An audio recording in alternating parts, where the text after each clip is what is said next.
Hiya, I'm Sophie and you're watching Noise Makes Enemies, and we're joined with, okay, I'm trying to get the names right, Dan, Luke, Mitch and Ricky. Rick. You're doing well. And they are the Milk. Hi guys, welcome to our Noise Makes Enemies set. Thanks for having us. Now, a bit of background actually about the name. What's with the Milk? Changes in every interview. What are we going for today? What haven't we said in ages?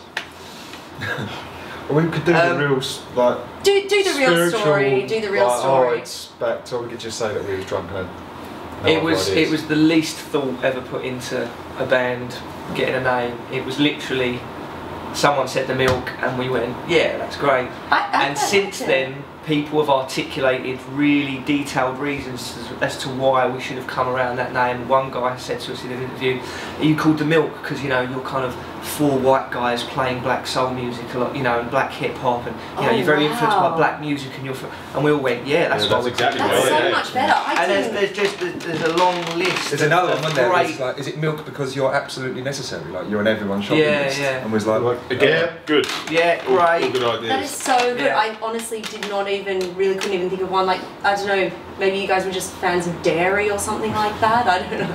Yeah. I mean, Luke, I'm so sorry. Oh, I love a good dairy product. Yeah. Well, I'm sorry to say, guys, I'm actually allergic to milk. But you know, I'm not allergic to you guys. You guys have very, very good music. I'm so excited for your kind of like run through of 2012. I notice you guys have a lot of press and everything. How does it feel? Like, obviously, kind of entering into the rock star scene. Like, what are the pros and cons about the job? well, it's what, Thursday today, isn't it? Yeah, Thursday. We've already had a beer. We had a meeting with a bacon sandwich. I've just had a beer and it's 1:15 in the afternoon. These are the pros. Yeah. These are the pros. Yeah, the rest of our mates at work. Yeah, we were walking through Liverpool Street this morning going, well, we could be going to work in banks or whatever, so... Yeah. It ain't so bad, you know. It's nice. Well, I suppose I feel like that as well sometimes, but... we're all rock stars. Yeah. Obviously. And are there any downsides, do you think, about being musicians? You have to drink loads, so you got to watch your health, you know what I mean? I'd say you can't make any plans to do anything on your own, do you know what I mean? If I want to have an afternoon off at some point, I've got to plan it 4 weeks in ahead, and I've got to ask my friends if that's allowed. You know? Yeah. Because there's usually something to do. All right, but you guys... It's a small con. We usually do everything with each other anyway. So. Oh, nice. Yeah, how did you guys form? Are you guys friends from a long way back, or...? From the beginning, me and my brothers. So Are you? That's a start. Oh, I see the resemblance. Which one's the older one? Oh. Backfired. In your face. Well, that's alright. Sometimes we're... Are you not taller? I thought that you were the taller one. No, he's not taller either. He's older and smaller. Basically, you're just highlighting all the negatives about being the older one. Oh, don't worry. I mean, I always go into bars and people ID my friends, and last time I went in, a guy actually was like, I started getting out my ID and he was like, oh, no, just go in. And I was like, you are a wonderful man. I got ID for Rizzler not too long ago. For a Rizzler? Rizzler. Paper. Really? Yeah. Small thin pieces of paper. I wasn't responsible enough to have it. Until I got my idea. Dangerous maverick. Yeah, watch out, man. But, so you guys are brothers, and then how did you guys are any relation? Well, we were born in the same hospital on the same ward at about the same time. So, really? Yeah, so fate. We were probably wailing at each other from, you know, across the hospital ward. Yeah. He sounds alright. He sounds alright. I'd like to be in a band with that guy. Yeah. Oh, cool. But we're all from the same town in Essex. Same school. Same school. There ain't much to do. Oh, nice. We were the only kind of 4 people in our school that was kind of into music. It wasn't the hippest school in the world, you know. Oh, really? You talk to people and they go, yeah, everyone at my school was in a band, you know. Yeah. Everyone at my school was the, you know, the scenester kid or the hip kid, or there's none of that. Everyone in our school smoked weed. Oh, nice. Yeah, but not but not in a cool way. Not in a hippie way. Just not in a hippie way. Yeah, just a kind of... But then, like, don't you think that's so amazing that, you know, if you guys were the only band at school at the time, and, like, you know, check out how successful you guys are now, you know what I mean? It's you had to go through a lot of abuse about being called a grunger. Oh, really? Oh. It's not But it's alright. Yeah. Bish bash bosh. 10 years later, we made it. Yeah, absolutely. Because I was going to ask, well, I suppose... so with the whole idea with the name behind the Milk, I mean, have you guys gone through periods of names if you guys have been together for such a long time? We used to, when we were kids, because it was the only thing that we could really play. The first kind of time the four of us played together, it was kind of on a punk basis. Yeah. Because we just found it to be the most accessible sort of genre. We was all like, you know, that was quite big at the time.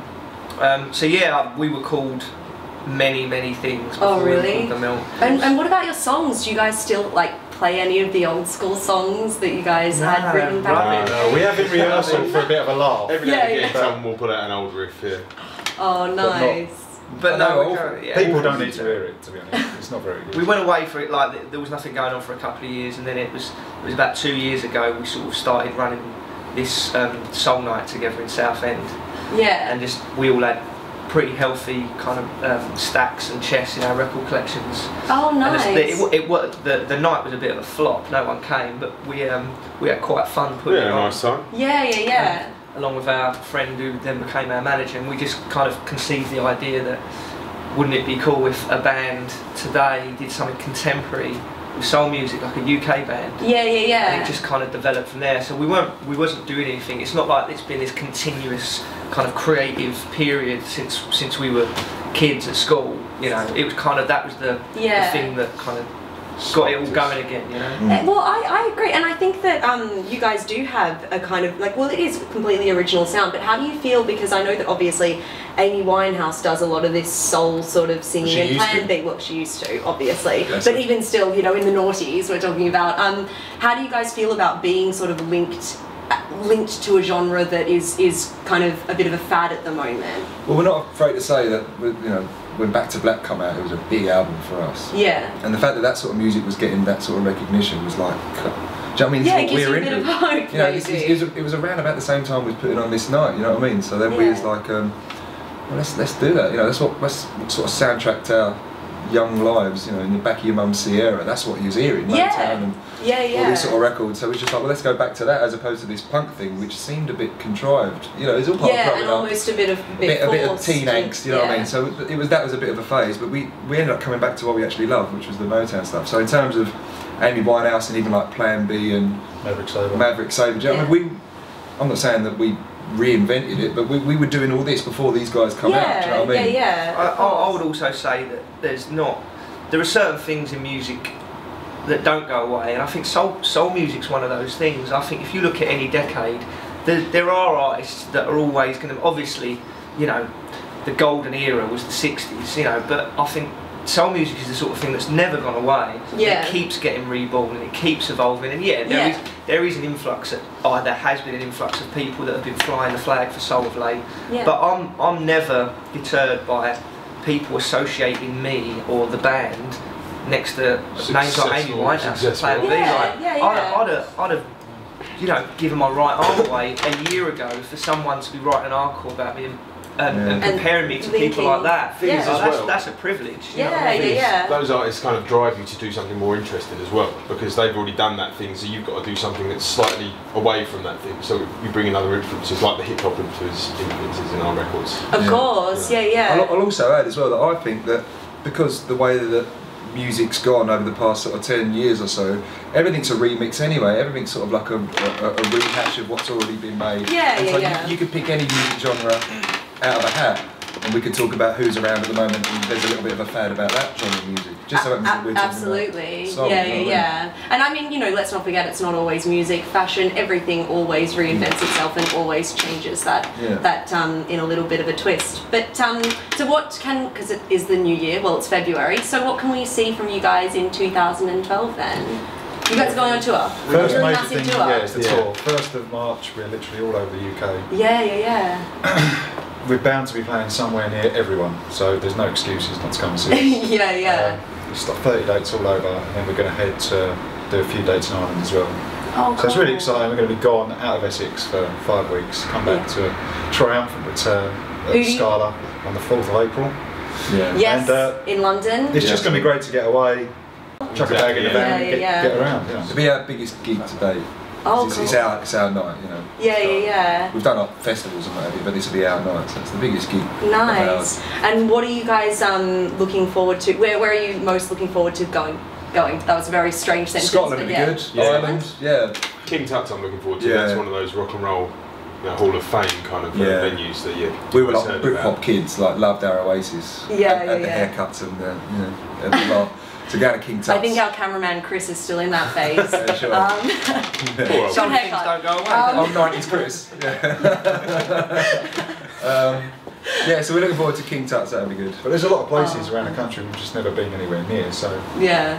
I should ask you the question when you guys come back to join us, and what's your favourite place maybe? Yeah. None of Perfect. Well, we'll probably be basing it on stuff like where the best grub was, who gave us the most free booze, and all that sort of stuff. Well, at least you're like preparing the venues now for this video. Deliver. Get the vodka in.